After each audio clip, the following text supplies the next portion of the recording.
7 जून 2016 अमरनाथ के आसपास अजीब सी हलचल मची हुई थी। भारी मात्रा में फौजी गाड़ियों का आना जाना लगा हुआ था। हर मोड़ से लेके चौराहे पर फौजी खड़े थे, मानो जैसे कुछ बहुत घातक होने की खबर मिली हो। दरअसल बर्फ पिघलने के बाद कुछ ही दिनों में यात्रा शुरू होने वाली थी और इस साल आने वाले श्रद्धालुओं की संख्या पिछली बार से कहीं गुना ज्यादा होने वाली थी। इसी दौरान आतंकवादियों की तरफ से एक चेतावनी वाली वीडियो वायरल हुई थी। ऐसे तो पहले भी कई बार हुआ है, लेकिन इस बार खास ये था कि वीडियो में निशाना अमरनाथ यात्रा के श्रद्धालु नहीं बल्कि उनके रक्षक यानी फौजियों को बताया गया था। सीधा भारतीय सेना पे हमला करने की वीडियो बनाने वाला हिजबुल मुजाहिदीन का आतंकी बुरहान वानी था। वैसे तो हमारी फौज को ऐसी गीदड़-भग्गियों से कुछ खास फर्क नहीं पड़ता, लेकिन बुरहान वानी को हमारी सेना ने वीडियो आते ही पूरा जोर लगा के ढूंढने लगती है। आज की वीडियो में हम देखेंगे कि अमरनाथ यात्रा शुरू होने से पहले हमारी फौज बुरहान को ढूंढ लेगी या वो अपने इरादे में कामयाब होके हमारे फौज पे हमला कर देगा। इससे पहले हम ये जानेंगे कि आखिर कैसे सिर्फ 15 साल की उम्र में ही बुरहान आतंकवादी बन गया। हम जानेंगे कि आखिर वो कौन सी परिस्थितियां थी जिनके कारण बुरहान के सर पे मात्र 22 साल की उम्र में हमारी फौज ने 10 लाख का इनाम रख दिया था। वीडियो काफी देर होने वाली है, तो पूरी वीडियो देखिएगा और चैनल को सब्सक्राइब जरूर कीजिएगा।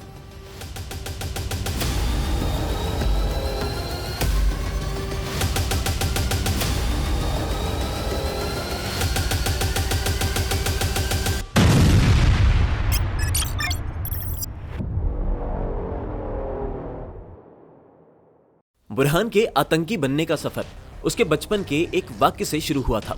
फटाफट उस पे नजर डालते हैं। हिजबुल के कमांडर और पोस्टर बॉय कहे जाने वाले बुरहान वानी का जन्म 19 सितंबर जम्मू कश्मीर के वाल क्षेत्र के दादसरा गांव में हुआ था।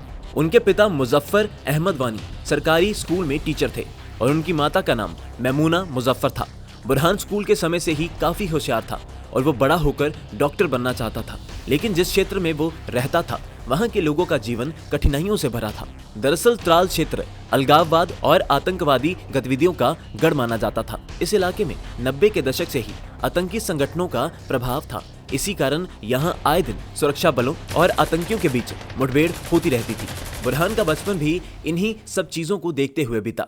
2010 में बुरहान 16 साल का था और तब एक ऐसी घटना घटी जो आगे चल के बुरहान वानी के जीवन की रूपरेखा ही बदल देती है। 11 जून 2010 पाकिस्तान से 3 आतंकवादी भारत में घुसपैठ करते हैं, लेकिन इस बार इनकी किस्मत खराब साबित होती है। इन्हें बॉर्डर पार करते ही हमारी फौज मौत के घाट उतार देती है। उधर पाकिस्तान से यह हरगिज हजम नहीं होता और वो अपने भाड़े के लोगों के जरिए श्रीनगर में दंगे भड़काने की कोशिश करती है। अब श्रीनगर में प्रोटेस्ट शुरू भी हो जाता है और देखते ही देखते आंदोलन उग्र होने लगता है। इसे काबू में रखने के लिए हमारी सेना को आंसू गैस के गोले दागने पड़ते हैं। अब आंसू गैस डायरेक्ट नहीं छोड़ी जाती, बल्कि इसके छोटे छोटे डब्बे फेंके जाते हैं। ये डब्बे जमीन पे गिरते हैं और इनमें से धुआं निकलता है जो कि आंसू गैस होते हैं। अब आर्मी ने आंसू गैस के डब्बे फेंके तो इनमें से एक डब्बा 16 साल के तुफैल मटू की गर्दन पे लग जाता है और उसकी मौके पर ही मौत हो जाती है। बस फिर क्या था, पाकिस्तान को अब पूरा मौका मिलता है और वो इस आंदोलन को तेज करने में कोई कसर नहीं छोड़ता। अगले 4 महीने तक जगह जगह आंदोलन होते हैं और कुछ जगहों पे ये हिंसा का रूप भी ले लेते हैं। इन्हें रोकने के लिए और खुद के बचाव के लिए फौज को भी थोड़े बल का इस्तेमाल करना पड़ता है। इस सब से मची भगदड़ से अलग अलग जगहों पे कुल मिलाकर 124 लोगों की मौत हो जाती है। इन सब ने बुरहान के मन में आर्मी के खिलाफ एक नफरत की चिंगारी सुलगा दी थी। अब एक ऐसा वाक्य घटने वाला था जो इस चिंगारी को आग बना देगा और बुरहान को कश्मीर का सबसे प्रसिद्ध आतंकवादी। सितंबर 2010 के आखिरी हफ्ते में बुरहान के पड़ोस में एक औरत की मौत हो जाती है। जैसे कि हम जानते हैं, जब किसी के घर में मौत होती है तो पड़ोसी खाना देकर जाते हैं। ऐसे ही जब बुरहान के परिवार का खाना देने का नंबर आया तो बुरहान के पिता अपने बड़े बेटे खालिद को बाजार से सामान लेने के लिए भेजते हैं और उससे कहते हैं कि सामान लेकर आते समय बुरहान को उसके ननिहाल से अपने साथ ले आना, ताकि घर में मेहमानों को खाना परोसने में मदद मिल सके। सामान खरीदने के बाद खालिद बुरहान को लेने पहुंच जाता है। अब दोनों भाई घर लौट रहे होते हैं और एक चेक पोस्ट पे उन्हें सीआरपीएफ और एसओजी के जवान रूटीन चेकिंग के लिए रोक लेते हैं। चेकिंग के बाद सीआरपीएफ के जवानों ने उनसे बाजार से कुछ सामान लाने के लिए कहा, क्योंकि विरोध प्रदर्शन के कारण जवान अंदर गांव में नहीं जा सकते थे। बुरहान के भाई ने सामान लाने से मना कर दिया और वहाँ पे एक बहस छिड़ जाती है। अब ये दोनों तो वहाँ से चले जाते हैं, लेकिन ये बात बुरहान के जहन में बैठ जाती है और वो घर आने के बाद अक्सर अपने माता पिता से कहता था, अगर उस दिन मेरे पास बंदूक होती तो मैं उनको गोली मार देता। घर वालों ने तो इसे बुरहान का गुस्सा समझ के नजरअंदाज कर दिया, लेकिन हम आगे देखेंगे कि ये बुरहान को आम लड़के से आतंकवादी बनने के लिए काफी था। 16 अक्टूबर को हर दिन की तरह बुरहान ने अपनी मां से खाना मांगा और खाना खाते ही वो जल्दी से अपने कमरे में चला गया। कुछ समय बाद वो हाथ में कपड़े लेकर कमरे से निकलता है और दर्जी से उनको ठीक करवाने के बहाने घर से चला जाता है। बुरहान दर्जी के पास तो नहीं, लेकिन हिजबुल मुजाहिदीन के कश्मीर में मौजूद लोगों तक पहुंच जाता है। हिजबुल मुजाहिदीन पाकिस्तान का एक आतंकी संगठन जिसे 1980 के दशक में सिर्फ एक इरादे से बनाया गया था कि कश्मीर में बिल्कुल भी शांति ना रहे और वहां के युवा को भड़काकर लगातार अराजकता फैलाई जा सके। हिजबुल ने पहला आतंकी हमला 1990 में किया था। इन्होंने श्रीनगर में एक पुलिस वाले को बेरहमी से मारकर अपना आतंक फैलाने के लिए पेड़ से लटका दिया था। 2010 में ये दिन दिहाड़े सीआरपीएफ के 2 जवानों को मार देते हैं। 2014 में जम्मू में एक विस्फोटक हमला करवाते हैं जिसमें 17 बेकसूर मारे जाते हैं। इसके अलावा ये आए दिन कश्मीर में दंगे भड़काते रहते हैं और नौजवानों को आजादी का नाम देकर आतंकवाद के नरक में शामिल करते रहते हैं। अब बुरहान भी इस आतंकी संगठन में शामिल हो जाता है और फिर आने वाले कई महीनों तक उसकी कश्मीर की पहाड़ियों में ट्रेनिंग चलती है। अगले 2 साल तक पाकिस्तान की फंडिंग की मदद से बुरहान पर्दे के पीछे रहकर गरीब कश्मीरी लड़कों को पैसे का लालच देकर आतंकवाद की तरफ उकसाने की कोशिश करता है। अभी तक साइड रोल में रहे बुरहान के लिए साल 2013 में सब बदल जाता है। 2013 में एक रिकॉर्डिंग सोशल मीडिया पर वायरल होती है। ये रिकॉर्डिंग आतंकी अजीज अहमद भट्ट उर्फ आरिफ खान नाम के आतंकी की थी। यह आतंकी आर्मी के साथ मुठभेड़ में मारा गया था। इस रिकॉर्डिंग में ये अपनी आखिरी इच्छा बताता है कि बुरहान से कहना कि वो मेरे लिए माफी की दुआ करे। इतने बड़े आतंकी के मुंह से बुरहान का नाम वो प्रसिद्ध होने लगता है और लोग उसे बुरहान भाई के नाम से जानने लगते हैं। अब इसके कुछ ही महीनों बाद बुरहान का एक आतंकवादी साथी आदिल मीर भी एक एनकाउंटर में मार दिया जाता है। अब आप सोच रहे होंगे कि ये लोग मारे क्यों जा रहे हैं। दरअसल पाकिस्तान की खुफिया एजेंसी आईएएस ने ठाना हुआ है कि कश्मीर में कभी शांति नहीं होनी चाहिए, इसलिए वो आए दिन हमारी तरफ आतंकी भेजते रहते हैं। मगर इधर हमारी फौज भी पाकिस्तान और भारत के बीच ढाल बन के खड़ी है। कश्मीर को पाकिस्तान भारत से अलग ना कर पाए, इसलिए हमारी फौज को चुन चुन के आतंकियों को मौत के घाट उतारना पड़ता है। दरअसल अब आदिल मीर की खबर सुनने के बाद बुरहान के माता पिता को उनकी चिंता होने लगती है। इधर बुरहान के घर वाले चिंता कर रहे होते हैं कि किसी भी दिन बुरहान का नंबर लग सकता है, लेकिन दूसरी तरफ बुरहान पूरे कश्मीर को सरप्राइज कर देता है। उसे हिजबुल का यंगेस्ट कमांडर बना दिया जाता है और इसके बाद बुरहान ऐसा काम करता है जो आज से पहले किसी आतंकवादी ने नहीं किया था। सोशल मीडिया पे नफरत तो आतंकवादी हमेशा से फैलाते रहे हैं, लेकिन वो अपनी पहचान छुपाकर और आवाज बदल कर सामने आते थे। बुरहान कैमरे पर सीधा खुलकर ही सामने आ जाता है और सबको बताता है कि मैं भी आप जैसा ही एक कश्मीरी हूँ, एक जवान लड़का जिसका नाम सीधा आतंकवादी अपनी आखिरी इच्छा में, और वो है भी कश्मीर का ही। इस बात से कश्मीरी युवा बुरहान से बहुत ज्यादा इंप्रेस हो जाते हैं। बुरहान सोशल मीडिया पर एक नए वीडियो और फोटोज डालना शुरू कर देता है। इससे कश्मीरी युवाओं में आतंकवाद के तरफ झुकाव बढ़ता है। ये कुछ उसी तरह है कि हमारे बीच मौजूद कोई इन्फ्लुएंसर किसी चीज को करता है तो हम भी उस चीज को करने की इच्छा रखने लगते हैं। बुरहान युवाओं को लालच देता है कि कश्मीर की आजादी के लिए तुम सब लड़ोगे, तुम्हें हथियार मिलेंगे, हम लाल किले से तिरंगा उतार देंगे और पूरे देश में अपना राज जमाएंगे। गरीब घर के बेरोजगार युवाओं को ये फेमस और कुछ बड़ा करने का शॉर्टकट लगता है। धीरे धीरे बुरहान कश्मीरी बच्चों के दिलों पर राज करने लगता है। कश्मीर में बच्चा बच्चा जानने लगता है कि बुरहान वानी कौन है।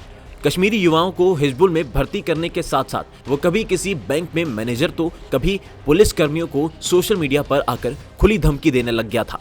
बुरहान का इन्फ्लुएंस इतना बढ़ने लगा कि उसने कुछ ही महीनों में 60 लड़के भर्ती भी कर लिए। पहले कश्मीरी बच्चों को मिलिटेंट बनाने के लिए पीओके से होकर पाकिस्तान भेजा जाता था, लेकिन बुरहान ने कश्मीर में ही रहकर मिलिटेंट पालने शुरू कर दिए थे। सबसे हैरान करने वाली बात यह थी कि कश्मीरी बच्चे उसकी सारी बातें मानते थे और उसको अपना हीरो समझते थे।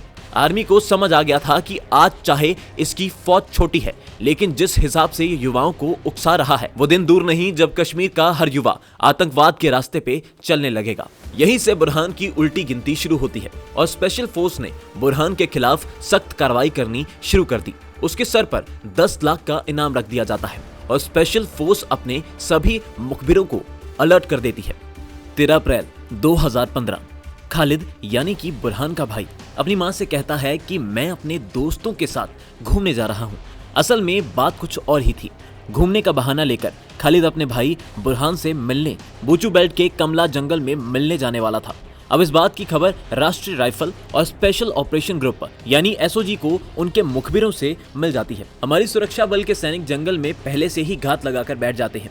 कई घंटे इंतजार करने के बाद दोपहर के लगभग 4:30 बजे जंगल में कुछ हलचल होती है और जब जवानों ने डबल चेक किया तो ये कंफर्म हो गया कि वहां पर बुरहान और उनके आदमी ही हैं। तुरंत दोनों तरफ से गोलियां चलनी शुरू हो जाती हैं और अगर सब कुछ सही से चलता तो बुरहान की मौत आज निश्चित थी, लेकिन सब कुछ सही से नहीं होता है। अचानक हमारे सैनिकों पे जंगल के एक हिस्से से रॉकेट लॉन्चर दाग दिया जाता है। पूरे जंगल में धुएं का बादल उठने लगता है और जब तक ये हटता है तब तक बुरहान अपने साथी के साथ हवा की तरह गायब हो जाता है। मगर इस मुठभेड़ में खालिद मारा जाता है और ये खबर पूरे त्राल क्षेत्र में आग की तरह फैल जाती है। लोग सड़कों पर उतर जाते हैं और रातों रात ऐसे हालात बन जाते हैं कि पूरा कश्मीर लॉकडाउन करना पड़ता है। चप्पे चप्पे पर सिक्योरिटी फोर्स को तैनात कर दिया जाता है।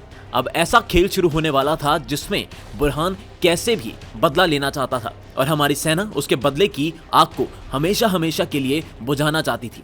कई महीनों तक चूहे बिल्ली का खेल चलता रहता है और 2016 की जून में बुरहान ऐसी हरकत करता है जो उसकी मौत का कारण बनती है। दरअसल बर्फ की चादर पिघलने से अमरनाथ यात्रा शुरू होने वाली थी। इसी दौरान बुरहान सोशल मीडिया पर एक वीडियो अपलोड करता है जिसके अंदर वो कहता है कि अमरनाथ यात्री कश्मीरी पंडित या आम नागरिकों पर हम अटैक नहीं करेंगे, लेकिन जो सिक्योरिटी फोर्स वहां तैनात होगी वो हमसे बच के दिखाए।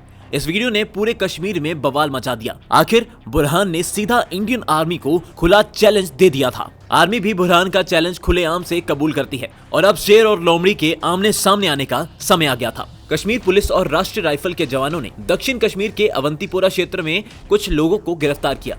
जानकारी के हिसाब से ये लोग उत्तर कश्मीर में बॉर्डर वाले इलाके के रहने वाले थे और अनंतनाग जिले में एक्टिव हिजबुल के आदमियों से मिलने आए थे। गिरफ्तारी के बाद इन लोगों के फोन का डाटा खंगाला गया और खुलासा हुआ कि ये बुरहान और उनके साथियों को हथियार और छुपने की जगह मुहैया करवाते थे। अब कुछ दिन पूछताछ के बाद ये अपना मुंह खोलते हैं और इनसे एक टाटा सुमो ड्राइवर के बारे में जानकारी मिलती है। इस ड्राइवर को पकड़ने के लिए तुरंत कश्मीर पुलिस के जरिए सारे एरिया में अलर्ट जारी करवा दिया जाता है। कुछ घंटे बाद वायरलेस फोन से खबर मिलती है कि ये ड्राइवर तो अनंतनाग जिले के आसपास पकड़ा गया है। ड्राइवर से पूछताछ में पता चलता है कि उसने 2 अज्ञात आतंकियों को बमडूरा गांव में छोड़ा है। ये गांव कोकेरनाग इलाके में आता है। अब खबर तो पक्की थी, लेकिन ये पता नहीं था वो दोनों आतंकियों में बुरहान होगा या नहीं। मगर हमारे जवान कोई मौका हाथ से नहीं जाने देते थे। 8 जुलाई 2016 अनंतनाग के बमडूरा गांव में सूरज लगभग ढल चुका था और तूफान से पहली वाली एक अजीब सी शांति पसरी हुई थी। 19 राष्ट्रीय राइफल, जम्मू कश्मीर पुलिस की स्पेशल ऑपरेशन ग्रुप और सीआरपीएफ यूनिट की एक ज्वाइंट टीम ने पूरे गांव को चारों तरफ से घेर लिया था। हमारे जवान गांव के लगभग हर घर की तलाशी ले चुके थे, लेकिन बुरहान तो दूर, किसी आतंकी का नामो निशान तक नहीं मिला था। इतने महीनों के इंतजार के बाद भी आज बुरहान नहीं मिलने वाला था। बस इसी ख्याल में हमारे जवान डूब चुके थे और इस इलाके से बाहर निकलने वाले थे। तभी उनकी नजर एक जर्जर घर पे पड़ती है जिसे वो एक बार नजरअंदाज कर चुके थे। हमारा एक जवान बिना किसी उम्मीद के बस टहलता हुआ घर के पास जाता है और वहाँ एक बुजुर्ग आदमी खड़ा था। जैसी उम्मीद थी बिल्कुल वैसा ही होता है। वो आदमी फौजी को देखते ही कहता है अंदर कोई नहीं है और घर के अंदर चला जाता है। इधर हमारा फौजी भी बुजुर्ग पे विश्वास करके वापस लौट जाता है। अब हमारे जवान फिर से कोई नया सुराग ढूंढने के लिए बेस वापस निकलने लगते हैं। तभी इस जर्जर घर में एक तेज धमाका होता है और पूरे गांव में AK-47 की गोलियों की आवाज गूंज उठती है। एक ही झटके में शांत पड़ा गांव भूकंप के झटकों की तरह कांप उठता है। सारे फौजी तुरंत कवर लेने लगते हैं और भीषण गोलीबारी शुरू हो जाती है। तुरंत ही घर के अंदर से एक रॉकेट लॉन्चर जहां हमारी फौजी कवर ले रहे थे उस तरफ आके ब्लास्ट होता है। इधर हमारे फौजी इस धमाके से संभले ही थे कि एक गोली सीधा एसओजी के एक जवान की छाती पे आकर लगती है। हालांकि बुलेट प्रूफ जैकेट ने हमारे जवान को बचा लिया, लेकिन इधर पानी हमारी सेना के सर के ऊपर चल गया था। तुरंत सारे फौजी धड़ाधड़ गोलियां बरसाते हुए घर के चारों तरफ फैल जाते हैं। चारों तरफ से गोलियां देखकर अंदर मौजूद आतंकी थोड़ा शांत हो जाते हैं। इधर हमारे फौजी धीरे धीरे घर के करीब जाने लगते हैं। इतने में ही अंदर से एक बार फिर गोलियां चलने लगती हैं और इस बार एक के बाद एक ग्रेनेड भी दागे जाते हैं। हमारे फौजी भी तुरंत अपनी जगह पे बर्फ की तरह जम जाते हैं। आतंकियों को जैसे ही दिखता है कि फौजी अब आगे नहीं बढ़ रहे हैं तो वो घर के पिछले दरवाजे से हर दिशा में गोलियां चलाते हुए भागने की कोशिश करते हैं। घर से निकलते ही स्पष्ट हो गया था कि 2 आतंकवादी हैं। इनमें से एक और कोई नहीं बल्कि खुद बुरहान है। ये दोनों आतंकी जैसे ही भागने लगते हैं हमारा एक स्नाइपर अपनी सांस रोकता है और ऐसा निशाना साधता है कि बुरहान का साथी एक झटके में मारा जाता है। अपने साथी को मरता देख बुरहान भी आपा खो देता है और कैसे भी अपने सामने खड़ी मौत से बचना चाहता है, मगर भारत को मिटाने के सपने देखने वालों को हमारी सेना धरती से ही मिटा देती है। उधर से बुरहान अपनी गोलियां खाली करता उससे पहले ही हमारे फौजी अपनी पूरी मैगजीन खाली करते हुए बुरहान को मौत के घाट उतार देते हैं।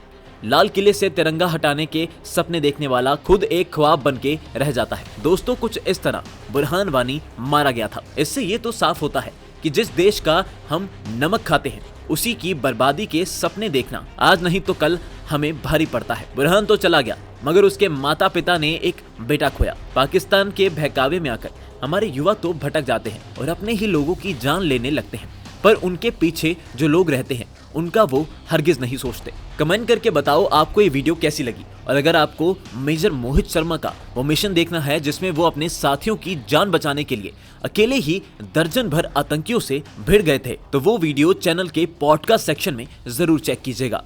जय हिंद।